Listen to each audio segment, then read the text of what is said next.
getting your goat in the ring for showmanship, you actually need to prep it first, and the best way to do that is to put your goat up on a stand so that he doesn't wiggle around, and then you can just shake like this to get the loose stuff out, and then you can just go through and sort of pick out all of the vegetable matter called VM. You don't want to actually open up any of the locks, so if there was something in there, I probably wouldn't open it up to get it. But all the stuff that's laying on the top, that's pretty easy to just pick out lightly. Go ahead and get as much of that out as you can. You also want to make sure that your goat's hooves are well trimmed. This keeps their conformation good so that when they're actually walking in the ring, they're walking straight. You want to take out all of the extra flap, and you just cut it down so it's nice and trim and flat. You can trim a little bit at a time until you feel like you're gotten to the place where it looks good. The toe will actually have a little bit of overgrowth too, so you kind of go at an angle and clip that. You can do a little bit, keep going just a little bit until you think it has the right shape. But again, the showmanship judges will look at your animal's feet to make sure that they're being properly cared for. And if you're showing them that you don't trim their hooves well, they will dock you down, knowing that you're not caring for your animal the way that should be.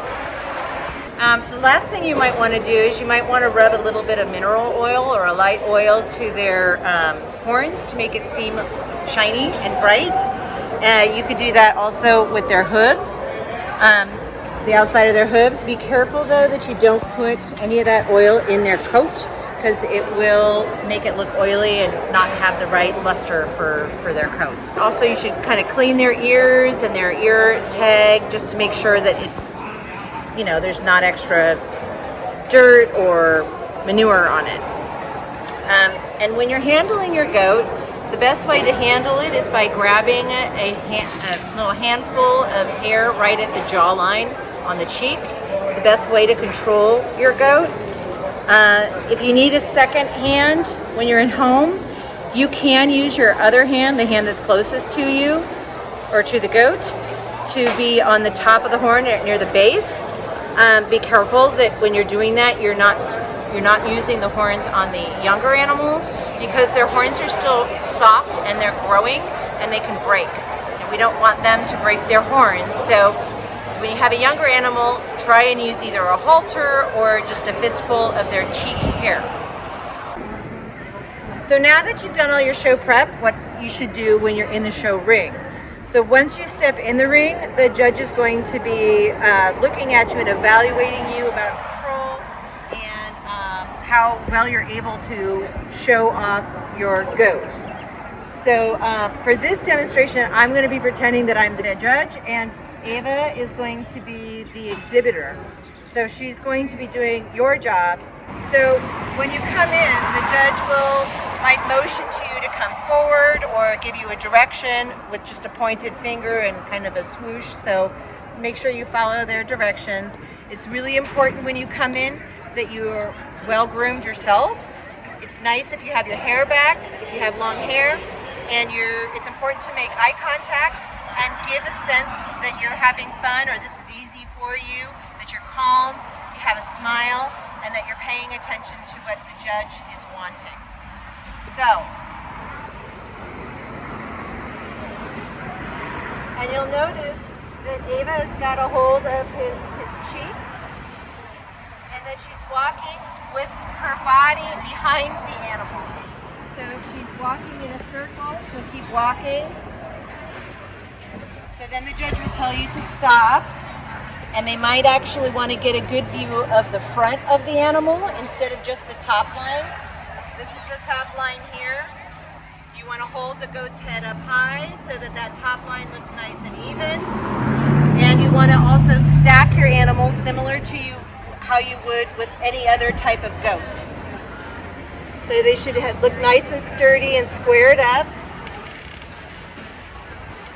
And then they might ask you to go like this, in which case, well, if I went over here, then you would switch sides.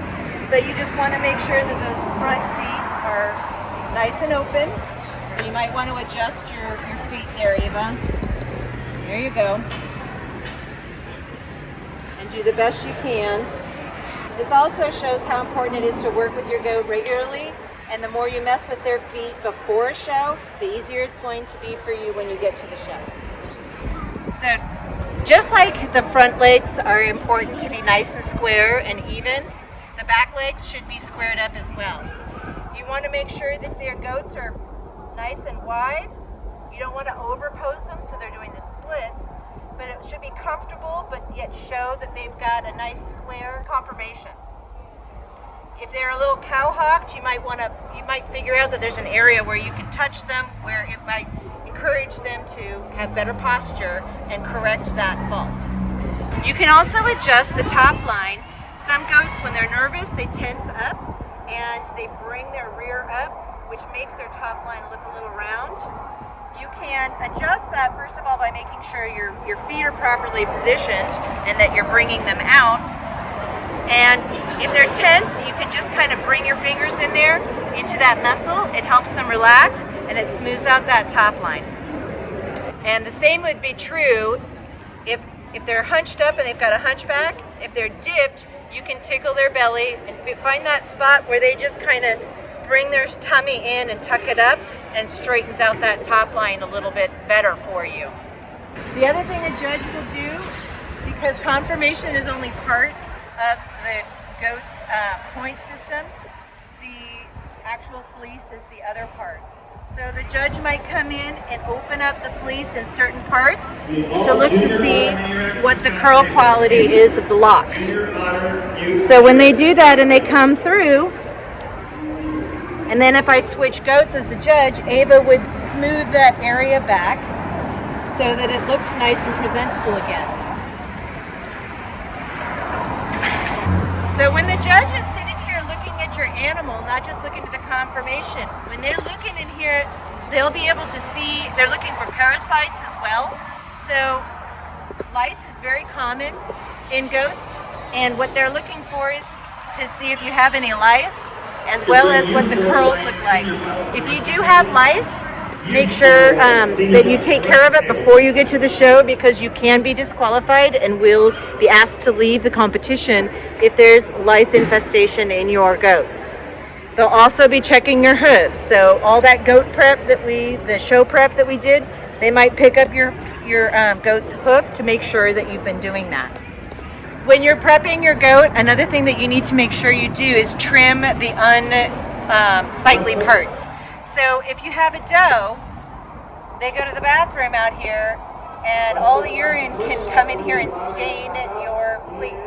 So you want to trim that part out, and it's kind of nice to do that way before you get into a show. They suggest every 2 months you go in and clip off the urine stained areas. And that way it can't travel up the fleece and ruin even more of the fleece. This is where you look for a doe. For a buck, you're going to have to look at the pizzle. They're going to urinate and it's going to be dirty, just like this is right here. So you want to trim all of that off so that it's nice and clean looking, and you're showing your goat as best as possible. They might also ask you some questions because it's showmanship.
that concludes our suggestions on how to do Angora Goat showmanship. We're really happy that Contra Costa County continues to have Angoras in their show. We find that they're a great alternative for goats where people are interested in using their fiber, and their goats are great for hobby farmists, people that want to have a byproduct that isn't terminally for the animal. So Angora goats, you can have one and keep it for the whole life of your 4-H life and beyond. So we're really happy about this, and we hope that you would consider Angora goats in your future.